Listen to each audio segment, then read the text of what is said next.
Let's talk about the snatch deadlift. Now, what makes the snatch deadlift different to the clean deadlift? First and foremost, the main thing is the grip.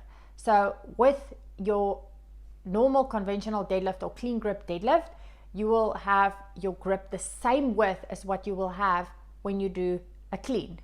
And with the snatch grip deadlift, your snatch grip will be the grip that you will use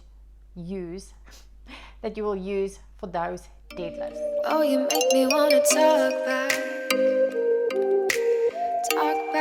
to you. It will also feel that the snatch deadlift is a bit harder than the clean deadlifts, and that's okay. That's why you will work on the percentages of your snatch. And the same thing when it comes to your clean deadlifts, you will work on the percentages of your 1 rep max clean. Now, let's look at the stance. Now, the stance for your snatch grip deadlift should be the exact same stance as what you will have in your conventional snatch. So normally, I would say if you are a beginner level athlete, the feet will be just slightly wider than hip width. It can either face forward or slightly out, just depending on how the athlete feels the most comfortable. Then what will happen is you will grip the bar in a hook grip, and obviously for your more advanced level athletes, a lot of them will use straps. But those are the two major ways or main ways that you will grip the bar. The next thing you want to do is you want to make sure that you've got a nice tight back. You want to be nicely over the bar as much as possible. So you want to have a good setup where your shoulders, elbows and wrist is in line as much as possible. And then from there on, with your lats being activated, you will drive your feet into the ground. You will make sure that the lats stay activated. You will not do it as fast as possible from the ground upwards, because we don't want to rip and grip the bar.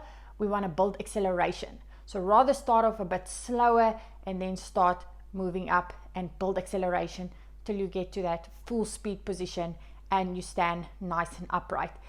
One of the main things I want to emphasize here with your snatch grip deadlift is you must make sure that where you end, you want to be in a tall position. So triple extended position, making sure you're tall. One of the biggest mistakes that people make is with all deadlifts is they hyperextend.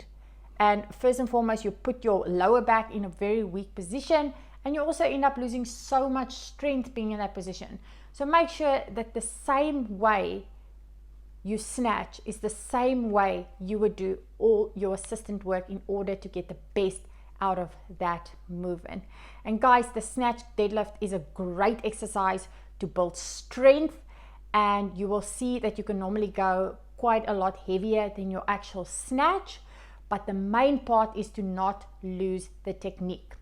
When your technique starts to go, I will go down in weight and just make sure that I focus on technique, because at the end of the day, you want the strength that you are developing from the snatch grip deadlift to carry over to your full snatch. So make sure with all of your accessory movements or assistant exercises, you make sure that all of these exercises will mimic what you will do in the actual snatch. Guys, that is a brief description of the snatch grip deadlift. If it's an exercise that you like doing or you've never done it before, I'd love to know in the comments below. Also, go and grab your free ebook on 16 ways to master your snatch and your clean and jerk. That is also in the link in the description below. And then guys, I just want to say thank you so much for all the support. If you like this video, please give it a thumbs up, subscribe to that channel, ring that notification bell, and I'll see you in the next one.